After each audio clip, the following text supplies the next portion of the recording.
Before this class, we have already learned about the seven C's of the communication and its objectives, and now we will study about the different communication skills. In today's competitive world, good LSRW, what does it mean? Listening, speaking, reading, and writing skills provide a key to success in a career. Here the question has been asked that you have to elaborate this sentence या elaborate this statement. What is the statement here? आज के संसार के प्रतिस्पर्धा में अच्छा बोलने वाला अच्छा सुनने वाला, बोलने वाला, लिखने वाला जो है वो क्या प्रोवाइड करता है? उसको क्या प्रोवाइड करते हैं? कैरियर में एक सक्सेस मिलता है, एक सफलता की कुंजी मिलती है। ठीक है, आंसर दिया हुआ है, देखते हैं। Good communication skills are key to success in life and relationships. Without effective communication a message can turn into error, misunderstanding, frustration or even disaster by being misinterpreted or poorly delivered. In today's competitive world, good LSRW, listening, speaking, reading and writing skill, provide a key to success in career. यहाँ यह बताया कि good communication जो है life में success पाने का एकमात्र चाबी है। लाइफ में, वर्क में, मतलब जीवन में, कार्य में और एक संबंध में एक अच्छा कम्युनिकेशन स्किल जो है रहने से आपके सफलता की वो एक चाबी है। विदाउट इफेक्टिव कम्युनिकेशन, बिना प्रभावी कम्युनिकेशन के या वार्तालाप के जो मैसेज जो रहेगा वो क्या हो जाएगा? एरर में चेंज हो जाएगा, मतलब फॉल्ट हो जाएगा, गलती आ जाएगी। मिसअंडरस्टैंडिंग हो सकती है ना? मिसअंडरस्टैंडिंग हो सकता है, फ्रस्ट्रेशन हो सकता है जब कोई चीज़ें हमको समझ में नहीं आती, कम्युनिकेशन किस प्रकार से लिखा गया है या समझ में नहीं आने से हमें क्या होता है? मन में उदासीपन आता है, फ्रस्ट्रेशन होती है। Or even disaster by misinterpreted और पुअरली डिलीवर्ड, या कभी कभी क्या हो जाता है? डिजास्टर हो जाता है, मिस इंटरप्रेट, अगर वो कहीं गलत तरीके से मैसेज को मिस इंटरप्रेट मतलब और अलग तरीके से कुछ बता दिया जाए तो क्या हो जाएगा? डिजास्टर और ज़्यादा भयानक हो सकता है। पुअरली डिलीवर्ड, या अच्छे से डिलीवर नहीं किया गया होगा मैसेज, तो भी क्या होगा? मैसेज क्या हो जाएगा? एरर में आ जाएगा। आज के प्रतिस्पर्धा संसार में गुड LSRW, एक अच्छा LSRW, listening, speaking, reading and writing, सुनने, बोलने, पढ़ने और लिखने वाले के लिए एक तरीके से कैरियर में वो क्या है? की है। की यानी चाबी है। किसकी चाबी है? सक्सेस की चाबी है, एक सफलता की चाबी है करियर में। लिसनिंग स्किल किसको बोलते हैं? When a person begins to listen, ध्यान दीजिएगा, when a person begins to listen and understand and appreciate opposing points of view by being open-minded and making an effort to see things from another perspective, it helps him to gain more cooperation and understanding. We have been given 2 ears, one mouth, so we should listen more. यहाँ पर यह बताने की कोशिश किया है कि जब एक पर्सन सुनने की शुरुआत करता है और समझता है, और जितने भी अपोजिंग पॉइंट है मतलब विरोधी पॉइंट को जब आप अप्रिशिएट करते हैं, अप्रिशिएट करना यानी क्या होता है? सराहना करना। ठीक है, जब हम क्या करते हैं? दूसरे के विरोधी पॉइंट्स को जब हम सराहते हैं, बीइंग ओपन माइंडेड, खुले मस्तिष्क के होने के बावजूद भी, तो making an effort to see things from another perspective, इस तरीके का हम अपने दिमाग में एफर्ट डालते हैं, हम अपने तरफ से कोशिश करते हैं कि दूसरे के पर्सपेक्टिव से हम सोचें। ये आपको किस तरीके की मदद करता है? आपको कोऑपरेशन में मदद करेगा और आपको समझने में भी मदद करेगा। We have been given 2 ears, हमको क्या कितने कान मिले? 2 कान मिला है, एक मुंह मिला है, तो वी शुड लिसन मोर, तो हमको क्या करना चाहिए, और अच्छे से ज़्यादा सुनना चाहिए। स्पीकिंग स्किल क्या कहती है? ए गुड कम्युनिकेटर, एक अच्छा बोलने वाला व्यक्ति, should enter any communication with flexibility, confidence and open clarity of expression. This will help him to have productive conversation. इसका मतलब क्या है? अ गुड कम्युनिकेटर मतलब क्या मतलब हुआ? एक अच्छा संचारक। तो क्या होता है? एक अच्छे संचारक को, है ना, इसमें क्या बोलना क्या है? Good communicator should enter any communication with flexibility, confidence and open clarity of expression. इसका मतलब क्या है? एक अच्छे संचारक को, एक अच्छा बोलने वाले व्यक्ति को, एक संचारक को किसी भी संचार में, किसी भी कम्युनिकेशन में, है ना, किसी भी संचार में लचीलेपन, आत्मविश्वास और अभिव्यक्ति के खुले विचारों वाली स्पष्टता के साथ प्रवेश करना चाहिए। इससे क्या होगा? इससे उसके उत्पादक बातचीत करने में मदद मिलेगी। उत्पादक बातचीत करने मतलब जो आप चाहते हैं उस तक आप पहुंच पाने में आप क्या होगे? सफलता पा पाओगे। अब रीडिंग स्किल क्या है देखते हैं। To obtain a better command, क्या लिखा है? To obtain a better command of English language, expand your vocabulary by reading and writing more. Look up words you are not familiar with. इसका मतलब क्या बताएं? इसमें ये बताया है कि अंग्रेजी भाषा की बेहतर कमांड प्राप्त करने के लिए और अधिक लुकअप शब्दों को पढ़कर और लिखकर अपनी शब्दावली का विस्तार करें जिनसे आप परिचित नहीं हैं। इसका मतलब क्या है कि अंग्रेजी भाषा to obtain a better command of the English, अगर आपको इंग्लिश लैंग्वेज में आपको अपनी अच्छी कमांड, बेहतर कमांड चाहिए, प्राप्त करना है, तो आपको क्या करना पड़ेगा? और अपने वोकैबुलरी, अपनी जो शब्दावली है ना, अपने जो क्या शब्दावली है उसको अगर बढ़ाना है रीडिंग करते हुए और लिखते हुए, तो इससे क्या होगा? Look up words you are not familiar with, और ऐसे वर्ड्स का, ऐसे शब्दों का आप ध्यान करिए या लिखिए या ऐसा देखिए जिसका आपने कभी भी नहीं उससे देखा है या पढ़ा है या मिला है, जो भी। ठीक है। To obtain a better command of the English, expand your vocabulary by reading and writing मोर।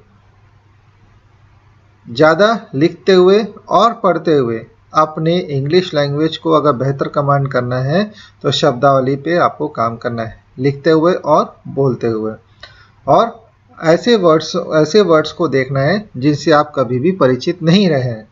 अंग्रेजी भाषा की बेहतर कमांड को प्राप्त करने के लिए और अधिक लुकअप शब्दों को पढ़कर और लिखकर अपनी शब्दावली का विस्तार करें जिनसे आप परिचित नहीं हैं। ठीक है। नेक्स्ट क्या है? Writing skill. राइटिंग स्किल में क्या बताया गया है? Good writing skills allow you to communicate your message with clarity and ease to a far larger audience than through face-to-face or telephone conversations. Correct grammar, punctuation and spelling are some keys in written communication. Therefore, one can see in every stage of life, people with good communication skills rise faster than others in life.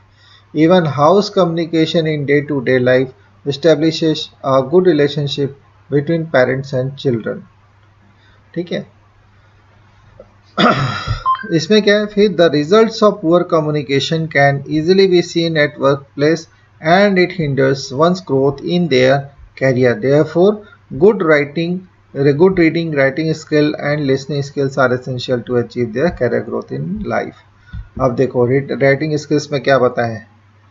Writing skills में क्या बोला है? Good writing skills allow you to communicate your message, मतलब अच्छा लेखन कौशल जो है आपको अपने संदेश को स्पष्टता के साथ संप्रेषित करने की अनुमति देता है।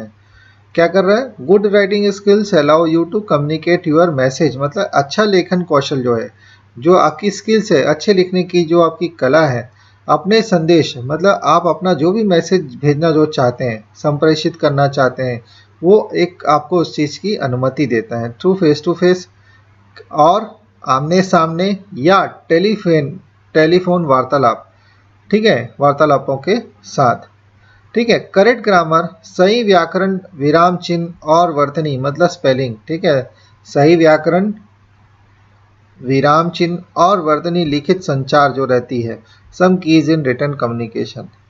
ठीक है, ये क्या बोल रहा है, इसलिए therefore one can see in every stage of life, इसका मतलब क्या हुआ, इसलिए जीवन के हर चरण में जो लोग देख सकते हैं, अच्छा जीवन से दूसरों की तुलना में संचार कौशल तेजी से बढ़ता है। यहाँ तक कि दैनिक जीवन में संचार भी माता पिता और बच्चों के बीच एक अच्छा संबंध स्थापित करता है। ठीक है, और क्या बोला है, the results of poor communication can easily be seen at any workplace and it hinders one's growth in their career. Therefore, good reading, writing, speaking and listening skills are essentials to achieve the career growth in life. ठीक है, अब इसमें क्या बताया है,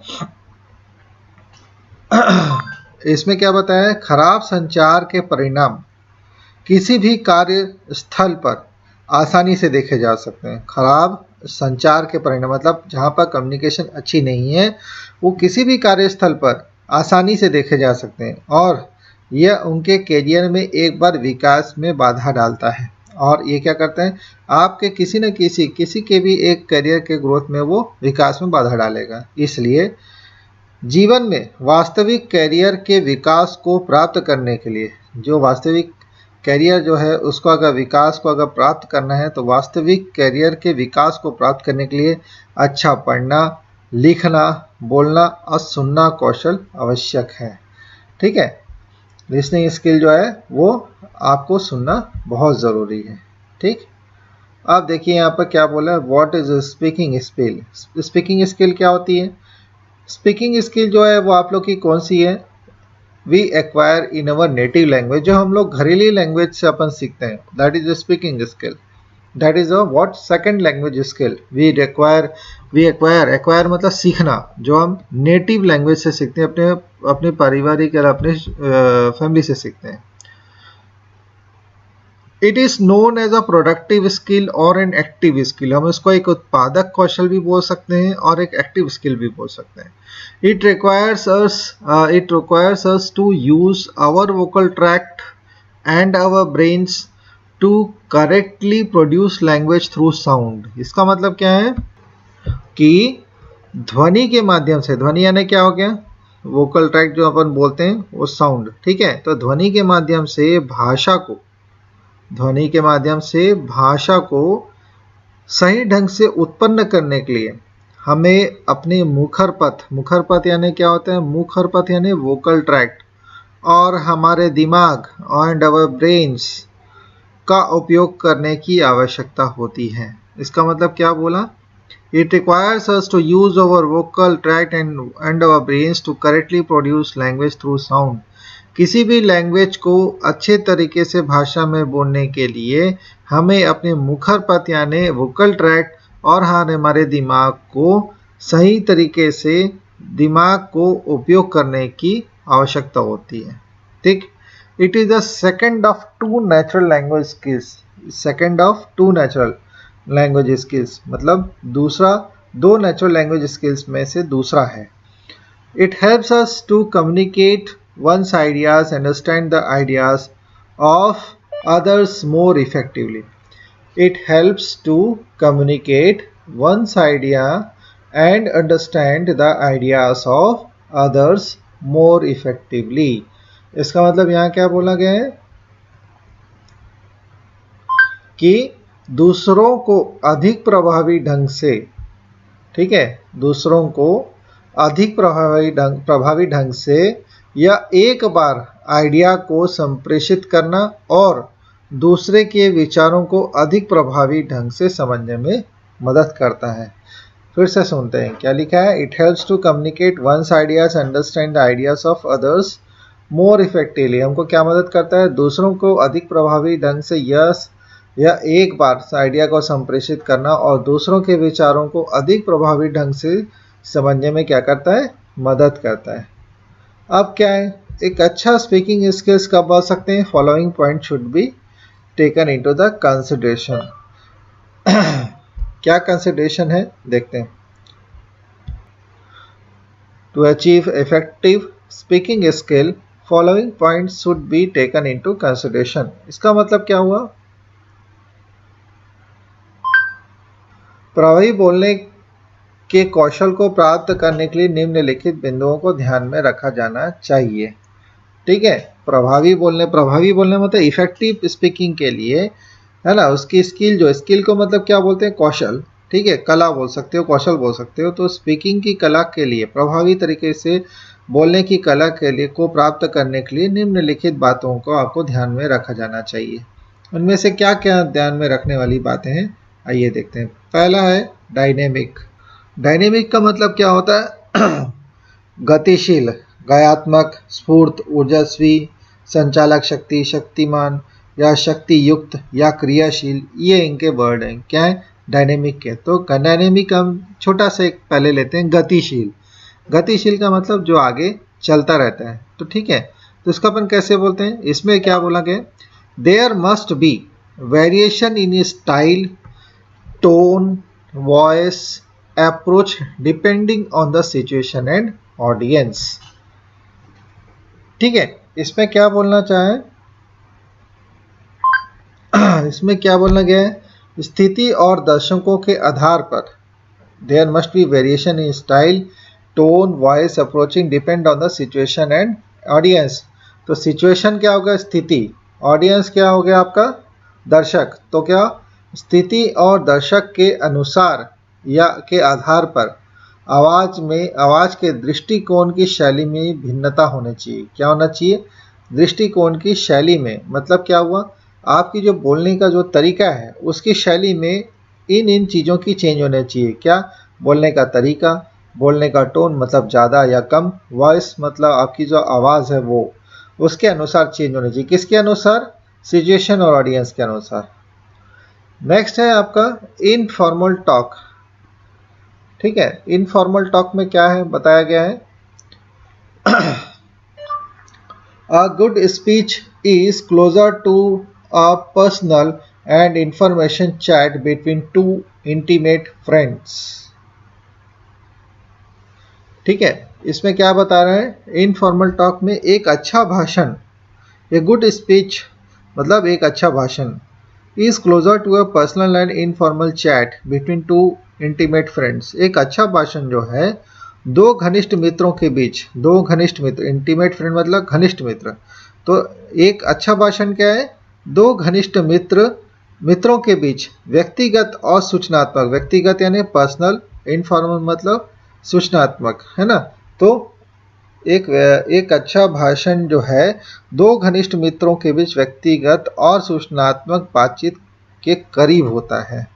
जो informal बात होती है इसका मतलब यह है कि दो व्यक्ति जो हैं वो आपस में बहुत ज़्यादा करीबी हैं।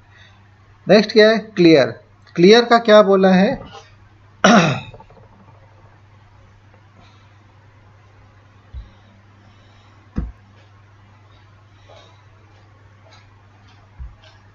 इसमें क्या बोला गया है, इट शुड कन्वे आइडियाज और इमोशंस, फैक्ट्स और arguments to the audience that the speaker wants to express.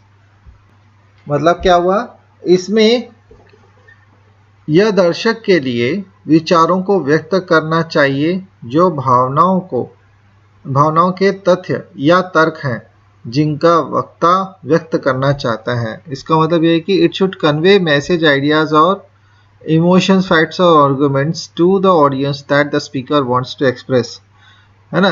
To the audience that the speaker want to express मतलब जो स्पीकर ऑडियंस को बताना चाहता है वो बिल्कुल आइडियाज और इमोशंस जो हैं, मतलब विचारों को व्यक्त करना चाहिए जो भावना और तथ्य का तर्क है, तथ्य हो, भावनाओं के जो तथ्य हैं या तर्क जो भी हैं उसको आपको व्यक्त करना आना चाहिए। किसको? पब्लिक को या ऑडियंस को। Vivid and concrete. विविड मतलब क्या होता है? डिफरेंट। कॉन्क्रीट मतलब ठोस। अ गुड स्पीच इज विविड। एक अच्छा स्पीच जो रहता है वो हमेशा सबसे अलग हट के रहेगा और बिल्कुल ठोस होगा। एक किसमें? प्रकृति में। तो include facts in a concrete. किसी भी तथ्यों को बिल्कुल सबूत के साथ रखना है, मतलब वो ठोस होना चाहिए। बिल्कुल आपके पास जो भी चीज़ें हैं एकदम किसी भी तरीके से वेरीफाई होने से वो सही पाया जाना चाहिए। तो हम उसको क्या बोलेंगे? कॉन्क्रीट। तो include facts in a concrete and a comprehensive way. समझने योग्य भी होना चाहिए। नेक्स्ट है आपकी brevity. Speech should be shorter and concrete but comprehensive. The concentration of the average audience does not last more than 15 to 20 minutes.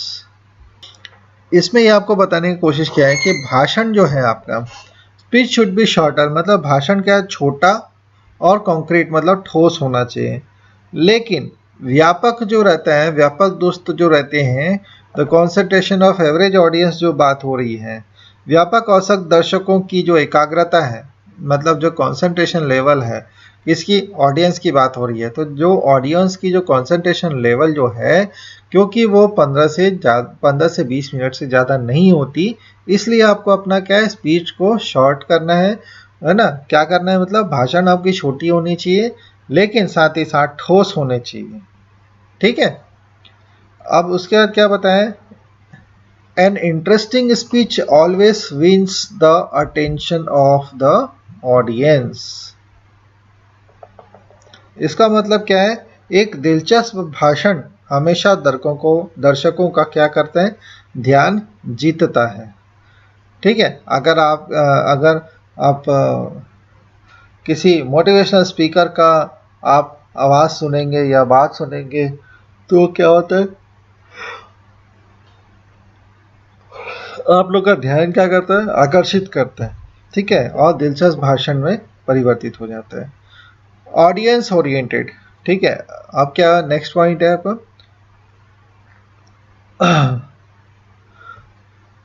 Audience oriented. Audience oriented का मतलब क्या हुआ?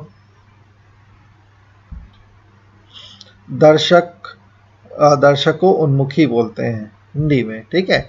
मतलब जो दर्शकों को ओरिएंटेड बनाता हूँ, उन्मुखी बनाता हूँ। तो the speaker should consider, speaker को क्या करना चाहिए? The speaker should consider the age, education, social and economic condition, number etcetera of audience to prepare his speech accordingly.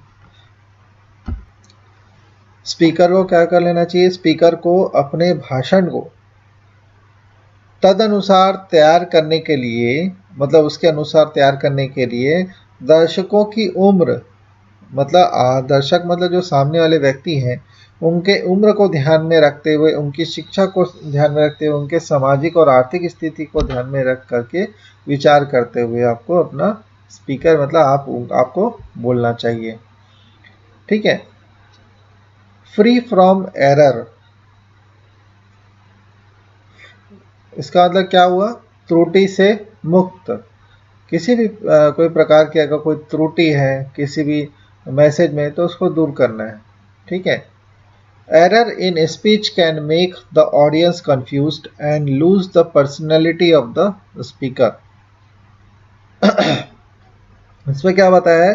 भाषण में त्रुटि, अगर भाषण बोलते समय यदि कोई कठिनाई आ रही, कोई त्रुटि, कोई गलती हो जा रही है, तो वो क्या कर सकता है? दर्शकों को क्या कर सकता है? भ्रमित कर सकता है और वक्ता के व्यक्तित्व को खो सकता है ना? वक्ता भी क्या रहेगा? अपने व्यक्तित्व को भी खो सकता है उसमें। नेक्स्ट देखते हैं।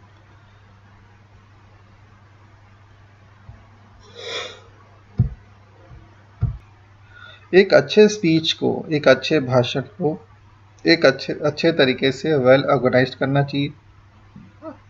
अच्छे तरीके से ऑर्गेनाइज करके उसको अरेंज करना चाहिए ताकि वो अट्रैक्ट कर सके, दूसरों के अटेंशन को आप ग्रैब कर सको, उनका ध्यान आकर्षण अपनी तरफ कर सकें। आइए अब देखते हैं what is reading skill.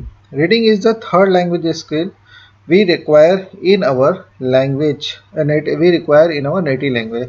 Reading skill भी क्या है, अपने नेटिव लैंग्वेज से ही अपन सीखते हैं, अपनी जो क्षेत्रीय लैंग्वेज है, अपनी जो क्षेत्रीय भाषा है उससे हम सीखते हैं। रीडिंग थर्ड स्किल है, किसमें LSRW में। पहला क्या है लिसनिंग, दूसरा स्पीकिंग, तीसरा रीडिंग। तो क्या हुआ, थर्ड लैंग्वेज स्किल है जो हम नेटिव लैंग्वेज से अपने क्षेत्रीय लैंग्वेज से अपने आसपास से जो हम लैंग्वेज सीखते हैं, that is reading skill. It is also known as a receptive skill और पैसिव स्किल। हम इसको रिसेप्टिव मतलब रिसेप्ट करना और पैसिव स्किल, इसका मतलब क्या है, it is also known as receptive और पैसिव स्किल का मतलब ये हुआ कि इसको हम ग्रहणशील भी बोलते हैं। ग्रहण करना मतलब ग्रहण करना मतलब अपनाना, ठीक है ना। ग्रहणशील या निष्क्रिय स्किल, निष्क्रिय कौशल भी बोला जाता है, इसको रूप में भी जाना जाता है, ठीक है। निष्क्रिय कौशल या फिर ग्रहणशील में भी के रूप में जाना जाता है। It requires us to use our eyes and our brains to know the written equivalent of spoken language। क्या बोला गया है, It requires us to use our eyes and our brains to know एक मिनट हाँ, It requires us to use our eyes and our brains to know the written equivalent of the spoken language। बोली जाने वाली जो भाषा के लिखित समकक्ष मतलब जो लिखित है उसके बराबर को जानने के लिए हमें अपनी आँखों और अपने दिमाग का उपयोग करने की आवश्यकता है। मतलब कोई भी चीज़ अगर बोले जाने वाली जो भाषा है ना, it requires us use to use brain और नोट्स रिटर्न इक्विवेलेंट। इक्विवेलेंट मतलब जो लिखे जाने के समकक्ष, मतलब जो लिखे जाने वाली जो चीज़ें हैं उनके बराबर है ना, ऑफ स्पोकन लैंग्वेज, ठीक है। बोले जाने वाली भाषा के लिखित समकक्ष, जो अपन बोले जाने वाली जो भाषा है उसके लिखित समकक्ष मतलब उसके बराबर जो लिखने की जो लिखने की चीज़ें हैं वो, उसके लिए हमें अपने आँखों और दिमाग को उपयोग करने की आवश्यकता है। It is one of the two artificial language skills as not all natural spoken languages have a writing system. इसका मतलब क्या है, यह दो जो क्या है कृत्रिम स्किल्स हैं, कृत्रिम भाषा कौशलों में से एक है, क्योंकि सभी प्राकृतिक बोले जाने वाली भाषाओं में लेखन प्रणाली नहीं होती है, ठीक है। सभी भाषा बोलने वाले जो इसमें क्या है लेखन प्रणाली नहीं होती है। यह दो कृत्रिम भाषा में कौशलों में से एक है। कौन से कृत्रिम भाषा में से, जो आपका फर्स्ट आपका लिसनिंग और स्पीकिंग जो था उनमें से, दोनों को छोड़ के उनमें से जो रीडिंग वाली एक ऐसी भाषा है उसको छोड़कर रीडिंग वाली जो भाषा है कृत्रिम भाषा कौशल में से एक है, क्योंकि कि सभी प्राकृतिक बोले जाने वाली जितने भी बोले जाने यानी स्पीकिंग वाली जितने भी बोलने वाली भाषा है उनमें से कहीं पर भी लिखने वाली प्रणाली का प्रयोग नहीं होता है, ठीक है। It is one of the two artificial skills as not all natural spoken languages have a writing system। It helps one second na? It helps to understand other thoughts and ideas of others more effectively and clearly। इसमें क्या बताया गया है, यह दूसरों के अन्य विचारों और विचारों को अधिक प्रभावी ढंग से और स्पष्ट रूप से समझने में मदद करता है, ठीक है। नेक्स्ट देखते हैं, discuss the purpose of reading. Reading हम लोग किस लिए करते हैं, किस किस पर्पस से हम रीडिंग करते हैं। किसी भी इंफॉर्मेशन को जानने के लिए हम करते हैं, किसी प्रकार की जानकारी हो, तथ्य हो या डेटा हो, उस चीज़ को जानकारी के लिए हम लोग पढ़ते हैं। किसी के आइडिया को समझने के लिए या किसी प्रकार की जो थ्योरी है उसको समझने के लिए हम पढ़ते हैं। और किस लिए पढ़ते हैं, रीडिंग क्यों करते हैं, to understand the author's view point की जो लेखक है जो लिखना चाह रहा है, जो उसके विचार जो हैं उसको समझने के लिए अपन पढ़ते हैं। To support your own wish, अपने खुद के विचारों के को भी सपोर्ट करने के लिए हम पढ़ते हैं। कोई खुशी के लिए पढ़ता है, कोई अपनी आदत के लिए पढ़ता है, कोई to identify the central idea और थीम, कोई सेंट्रल आइडिया मतलब केंद्रीय विचार जो है उसको समझने के लिए कोई व्यक्ति पढ़ता है या उसके थीम को समझने के लिए पढ़ता है। पहचानने के लिए करता है। To develop a detailed and critical understanding, और कोई किस लिए पढ़ता है, ताकि अपनी जो गहन तरीके से जो समझने की शक्ति है उसको बढ़ाने के लिए, डिटेल में समझने के लिए उसको पढ़ता है। ठीक है। नेक्स्ट है what is writing skill. Writing skill क्या है, एक फोर्थ लैंग्वेज स्किल है जो हम नेटिव लैंग्वेज से सीखते हैं। It is also known as, ये भी प्रोडक्टिव और एक्टिव स्किल है। प्रोडक्टिव मतलब उत्पादकशील है, और ये क्या है, मतलब जो मतलब एक्टिव स्किल है। It requires us to use our hands and brains to produce the written symbols that represent our spoken language.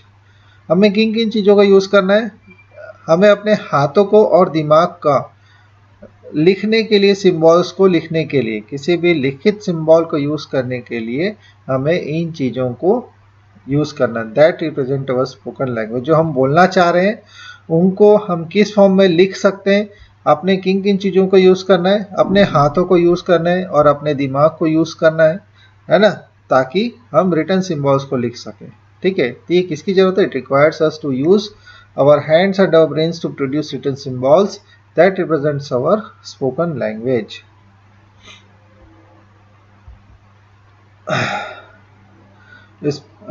It is one of the two artificial language skills, as not all the natural spoken languages have a writing system. इसका मतलब क्या हुआ कि यह दो कृत्रिम भाषाओं में से दो में से एक है, क्योंकि सभी प्राकृतिक बोले जाने वाली भाषाओं में लेखन प्रणाली नहीं होती, इसमें भी लेखन प्रणाली नहीं हो रही। It helps to understand ideas, overcome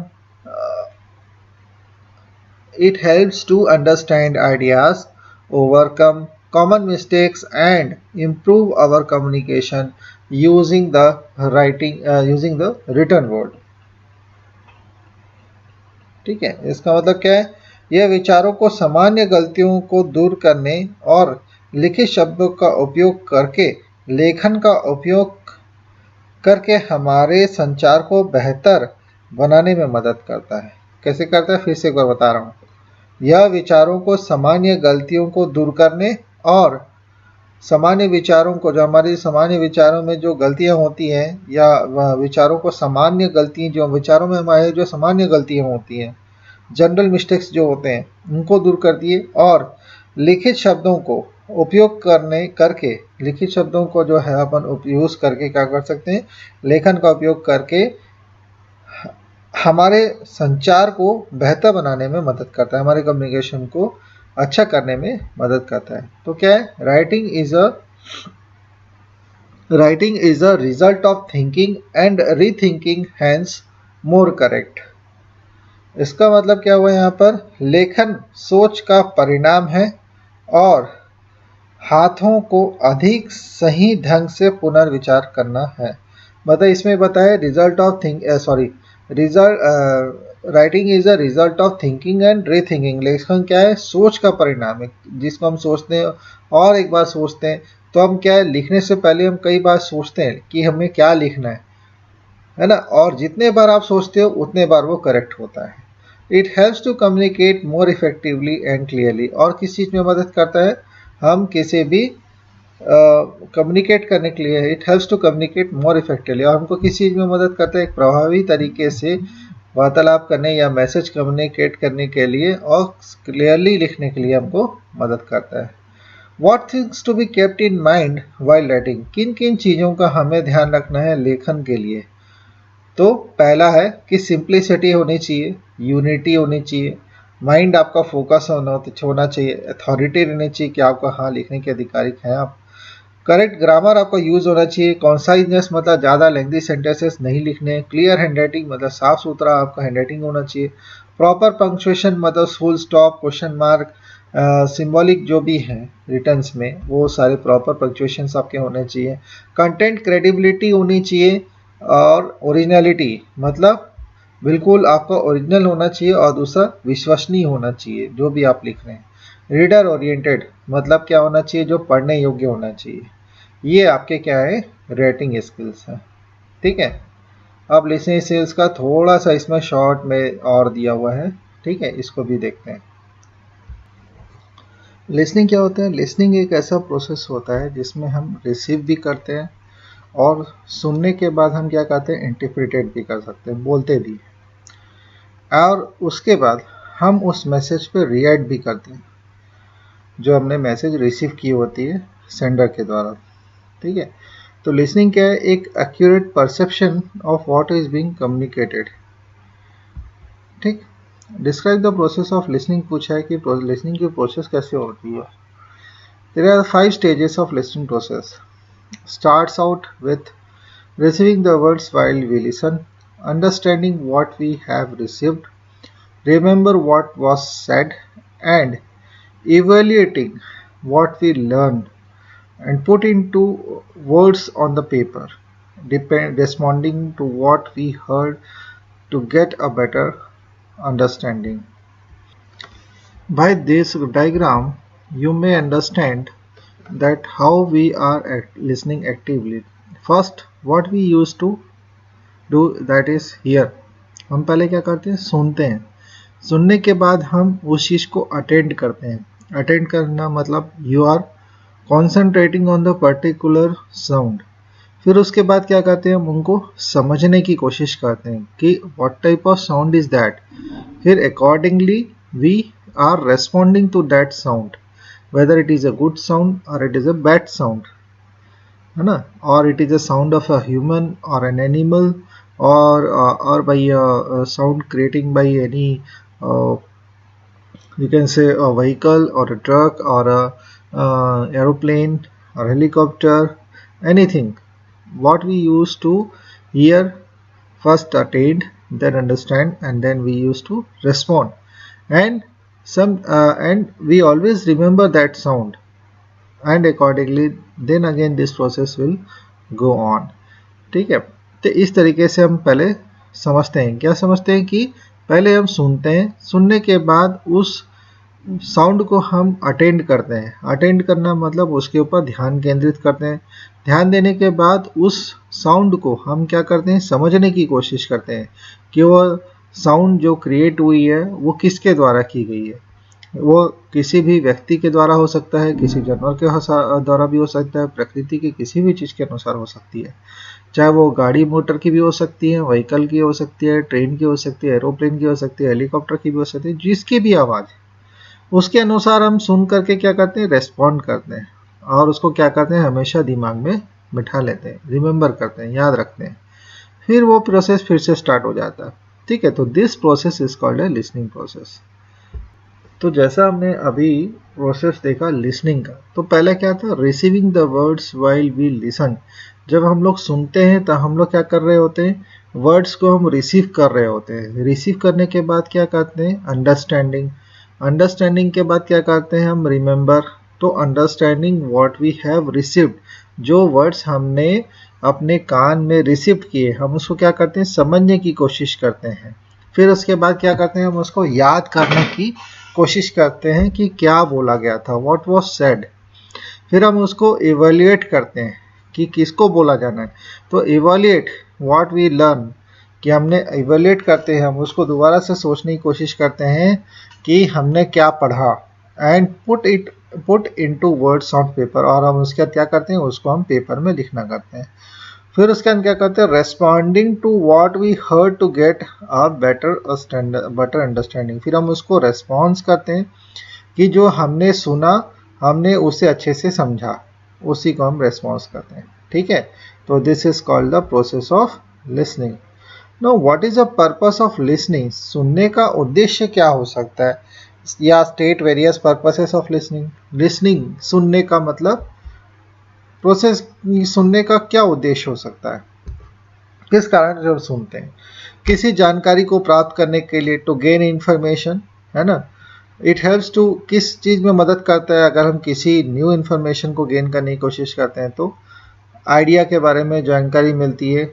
new information and ideas through formal and informal channels, जो हमारे जो भी फॉर्मल डायरेक्ट या इनडायरेक्ट चैनल्स होंगे, उससे हमको क्या मिलती है? इन्फॉर्मेशन मिलती है, न्यू इन्फॉर्मेशन मिलती है। To enable participation in discussion, किसी भी डिस्कशन में हमको पार्टिसिपेट करने के लिए हमको मौका मिलता है, तो one should be projective and try to understand the views of the speaker first. उसके लिए क्या होना है, हमको प्रोजेक्टिव रहना पड़ेगा, सामने वाले के बिल्कुल ध्यान मग्न होकर के सुनना होगा और हमें समझना होगा कि स्पीकर का विचार इस संबंध में क्या है।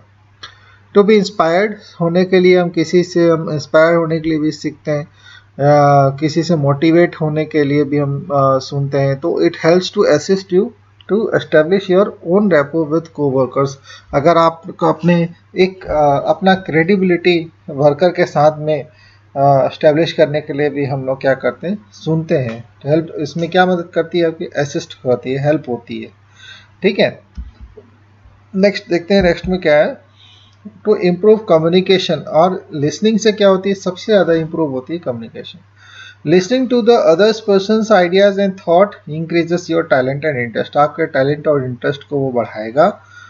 कब बढ़ेगा, जब दूसरे पर्सन्स की आइडियाज को आप सुनेंगे।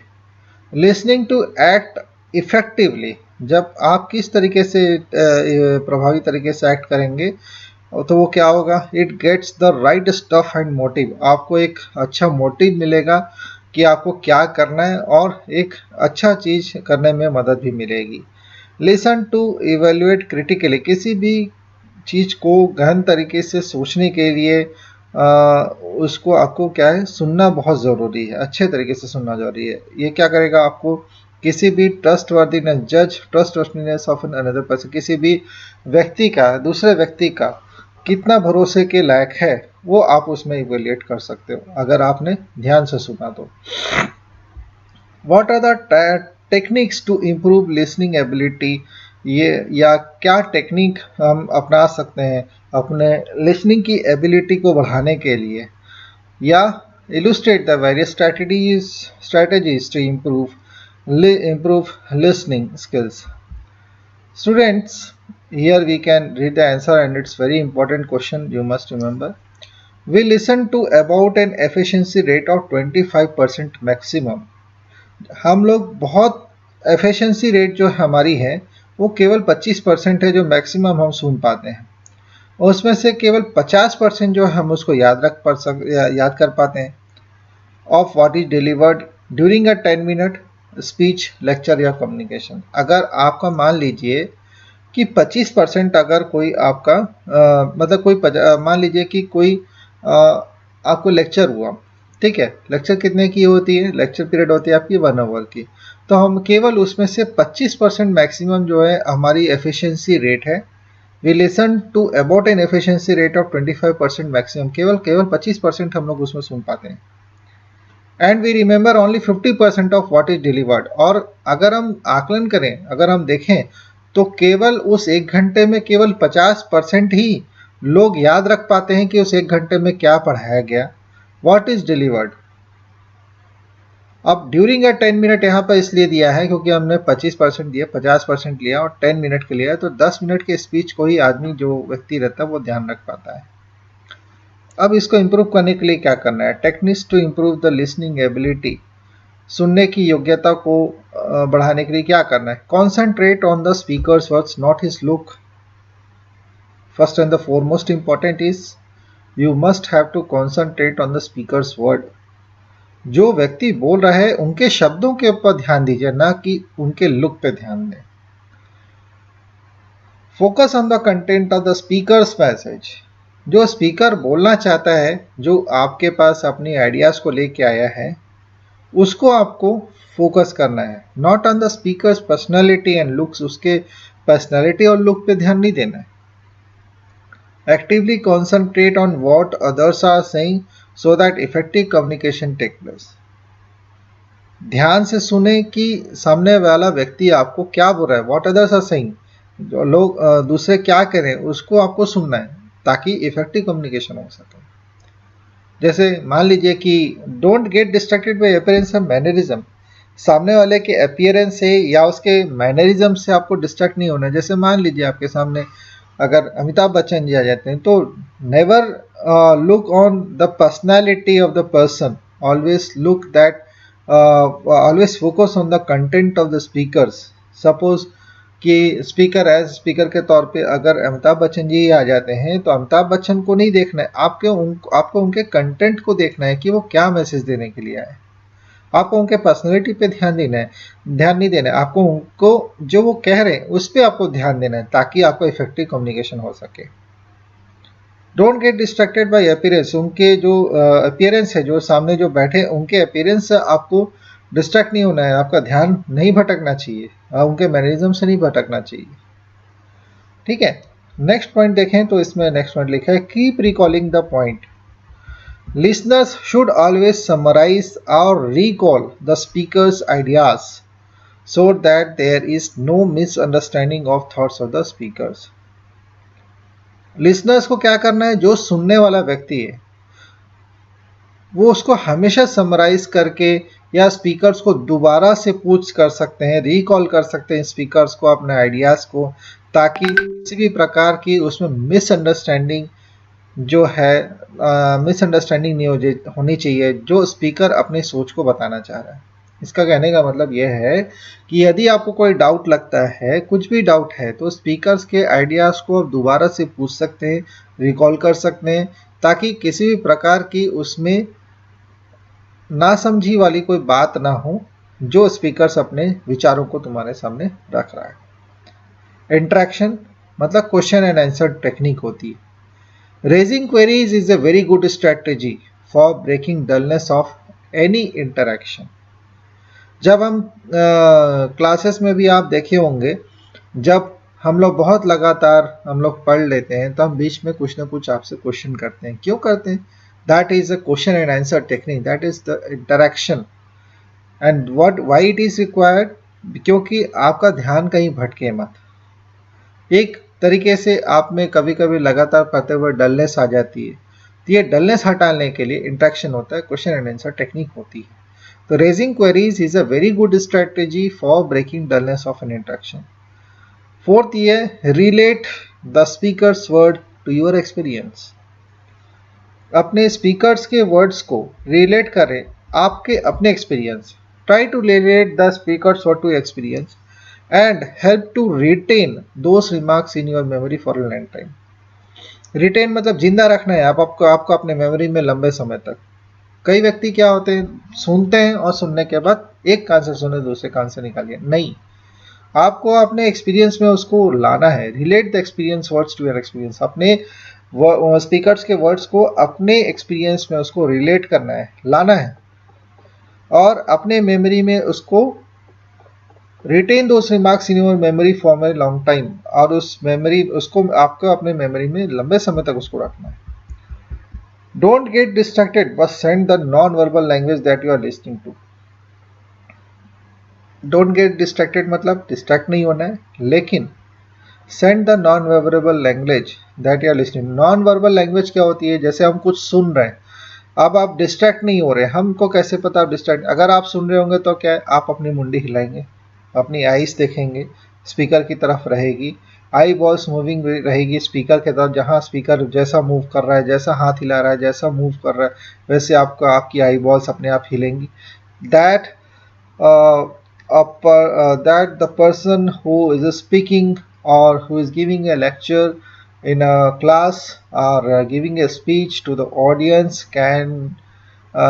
the speaker can easily evaluate you that you are concentrating on the particular speech or not। जो व्यक्ति वहां पर बोल रहा है, जो भाषण दे रहा है या जो लेक्चर ले रहा है आपके क्लास में, वह व्यक्ति आपके आंखों से बिल्कुल भी देख सकता है कि आप उनके बातों को ध्यान दे रहे हैं या नहीं। मेक श्योर, बिल्कुल श्योर हो जाए कि body language transmits the message that you are listening. Maintain eye contact, nodding of head etcetera. Body language को हमेशा ट्रांसमिट करते रहना है मैसेज के रूप में। कैसे मैसेज देना है? आप उनको जब सुन रहे हैं तो आपकी आई कॉन्टैक्ट उनके साथ बनी रहेगी। नोडिंग ऑफ हेड का मतलब आपकी सर जो है ऊपर नीचे होते रहेंगे, जो भी आप समझ रहे हैं नहीं समझ रहे हैं उसके अनुसार आपकी जो हेड है वो नोड करेगी। नोड करना मतलब सर ऊपर नीचे करना। जैसे हम कुछ समझते हैं तो हम अपना सिर हिलाते हैं, हाँ yes, keep your eyes fixed on the speaker, अपनी आंखों को बिल्कुल स्पीकर के ऊपर फिक्स करके रखो। Keep your I balls moving along with the speaker, जैसे ही मूव करता है स्पीकर अपने दूसरे ऑडियंस की तरफ तो अपनी आई बॉल्स को भी उसकी तरफ ले जाइए नहीं, आपकी कॉन्सेंट्रेशन जब रहेगी तो ऑटोमेटिक आपकी उस तरफ जाएगी। If you start looking out of the window around the room, your mind will go on unnecessary excursions.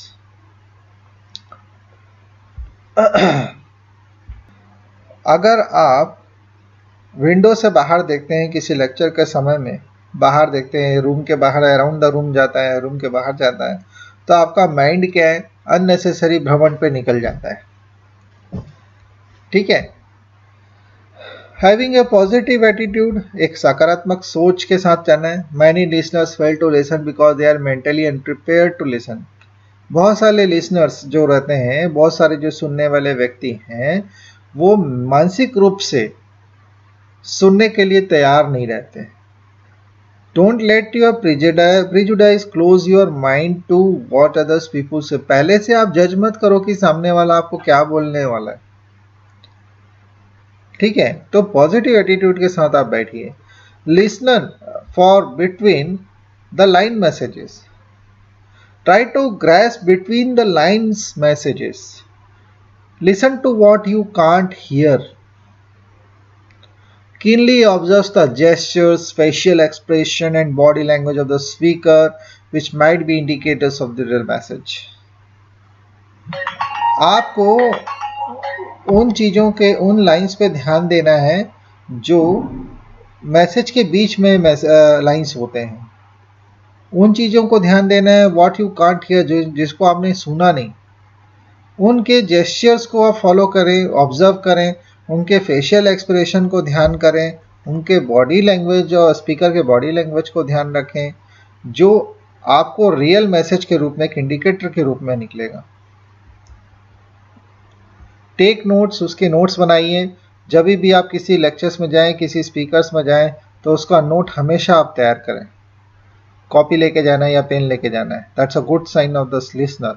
Ask questions. Don't be afraid to ask questions to seek clarity whenever you are in doubt. Questions पूछो, जब आप डरो नहीं कि questions पूछना है, हमेशा clarity की तरफ आप अप्रोच कीजिए, उस तक पहुंचिए, और कभी भी कोई भी डाउट हो तो क्वेश्चन पूछिए।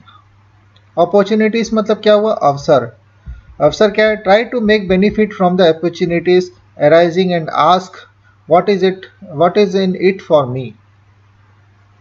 Try to take benefit from the opportunity, जो अवसर आपको मिलता है, अवसरवादी बनो कि इसमें मेरे लिए क्या चीज़ है। एक्सरसाइज पेशेंस, ठीक है। Refrain from judging the prematurely and wait for the speaker to finish. कभी भी रिफ्रेम करने की कोशिश न करें कि आप पहले से जज नहीं करना है, हमेशा स्पीकर को पहले फिनिश करने दें, बीच में उन्हें टोके नहीं। तो these are the techniques for the good listener. Now what are the qualities, characteristic कैसे होनी चाहिए गुड लिसनर की। गुड लिसनर क्या होना चाहिए, they pay attention to the person who is speaking. हमेशा स्पीकिंग जो व्यक्ति स्पीक कर रहा है उसके तरफ हमेशा ध्यान दे, आई कॉन्टैक्ट बनाए रखे, इंटरेस्ट दिखाए, नोडिंग करता रहे, हेड नोट करता रहे या स्माइलिंग करते रहे अप्रोप्रिएट टाइम पे, समय समय पर।